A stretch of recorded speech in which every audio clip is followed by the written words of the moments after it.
I'm Hannah from 21st Century KY and also 21st Century Literacy for Primary Teachers group on Facebook. We'd love for you to join if you are a primary teacher and you are interested in learning maybe some new strategies or sharing ideas with other teachers about teaching literacy in the primary grades. Today we're going to talk about assessment. It's the back to school time right now and kids come in and we really quickly want to decide how they're doing in reading, what their needs are, what their strengths are. We're ready to set up some guided reading groups or some ability flexible grouping within our classrooms or within our grade level. So there's lots and lots of testing going on. My words today are just to help us remember the point of testing. If you think about every assessment that you give and really what are you learning from it, what are you hoping to find out, and then how is that going to affect your instruction, then you're going to make the best use of your data. I know that it's easy to get caught up in the testing world today where kids and teachers just become a number. Unfortunately, in reading, calling kids a number is not necessarily going to help them progress. And looking just at the numbers is not going to be our best choice for how to provide them with great best practice reading instruction. It's just not.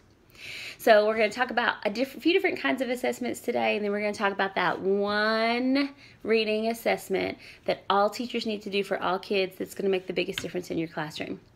First of all, you may give an assessment that's computer-based.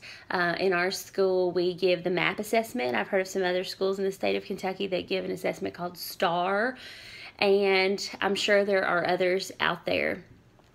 Think about what a computer-based assessment tells you. Well, first and foremost, it tells you if a student, especially like a kindergarten student, can work a mouse, if a student can sustain for however many questions there are.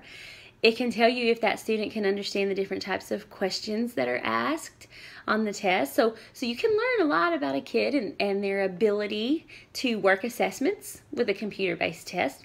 Most computer-based tests are responsive. So as children get questions correct, they get increasingly harder. And it really works to find that outside edge of their learning, which is great for high-performing kids because it's really a way to test them on their skills at their level, which we may not be doing if we're just using grade level assessments. So it gives them an opportunity to show what things they know outside our grade level standards that we may be able to help them with or push them on to get to that next level. It also can tell us what they can do independently, truly independently. When kids have to read a task or when they have to solve questions with regard to phonics skills or letters, we really can find out what they're capable of on their own. And there's value in that. But when you have a student take a test on a computer, ask yourself, do I really know what kind of reader that child is? And I think you'll answer no. No. When you get a number from a test, you might know some skills that they were able to answer correctly at that time, but you don't really know what kind of reader they are. So that brings us to the next type of assessment, which is a fluency assessment. We give a lot of those at my school. They're quick. They're a great first filter to show who is at, above, and below level for fluency. We use a system called Ames Web. There's also a system called Dibbles. I think lots of Basel series come with options for fresh reads and timed reads, and it's a really great practice for knowing students' fluency and even accuracy. If you give them a 1-minute reading test, you can certainly see what their accuracy level is within that time. However, if you are on a timer, you're seeing what that child can do quickly. You're really not able to listen to their reading for their problem solving or what they're missing over and over. Sometimes you can analyze that record and get some information, but really and truly, with a fluency test, you're finding out how quickly they can recall things, whether that be words or letters, letter sounds, or phonemic awareness skills. Really what you're assessing is whether or not they have it mastered to the point of automaticity, which is super, super important But again, you don't really know how they're doing with their reading if you're not listening closely to them read. There's all kinds of other literacy assessments that we give that all have a place and purpose, like our different phonics spelling inventories and phonics tests. Really important for finding out which gaps and holes kids have in their phonics learning. Phonemic awareness assessments are really important at kindergarten and first grade because that's a skill that research says we can teach in a finite amount of time. And so if a child is somewhere on that continuum, we can pick up and get those skills in place that are so important for pre-reading. We can do selection tests and AR tests over and over and over again to see kids' comprehension when they are working on a certain specified text level, or when they're given maybe an independent reading task or a task that you've worked on all week if it's a selection test. So there's lots of assessments with reading that give us lots of good information. But what I'm here to say is there's only one reading assessment that will tell you for sure and certain how your students are reading, and that is to sit with them one-on-one and listen to them read. And really, really listen. So many times I have been guilty of having students come and sit by me and read a couple pages and they don't have my undivided attention. You really cannot get a grasp or a handle on a child's individual reading ability without critically listening to them read.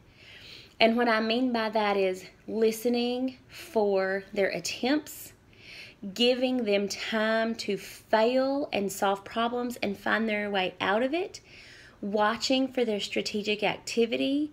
I think you will find that when you close your mouth, focus your undivided attention on your student, make notes, whether that be in a running record or an anecdotal form, but really focus in on each and every child. Only then will you find out what type of reader they really are and what they're really capable of and what they might be able to learn next. Sometimes you'll find that kids aren't good test takers, and you'll sit down with a student and they can read circles around everybody else. Other times you might find that students got lucky guessing on those tests, and when they sit down to read with you, they're using strategies and faking their way through without really reading the text. So it's so important to give kids the opportunity to read to us with our undivided attention, to get the opportunity to make mistakes, fail, and solve problems so that we can teach them what they need to know to be able to address those problems when they're reading independently and we aren't there. So the single most important reading assessment we can do is to listen to our kids in a personal reading conference or a running record, or just pulling them over to the side once every week or every few days. It seems to be something that we let go by the wayside because we're working with one student while maybe 24 or more students are going to have to be busy doing something else. And sometimes as teachers, it's hard for us to justify that time. But if we really want to be fair to our students, and if we really want to use assessment data to drive our instruction to help our students achieve at their highest possible level and to meet their needs when they're struggling, we have to value the time and take the time to listen to every single student read one-on-one and carefully and strategically take notes and make plans for their next bit of instruction. I hope you think hard about the assessments you give this fall, and I hope you really analyze that data and find the best use of every assessment that you're required to give, and then I hope you take the time to listen to all your kids read. They will appreciate it, and you'll be so glad you did in the end.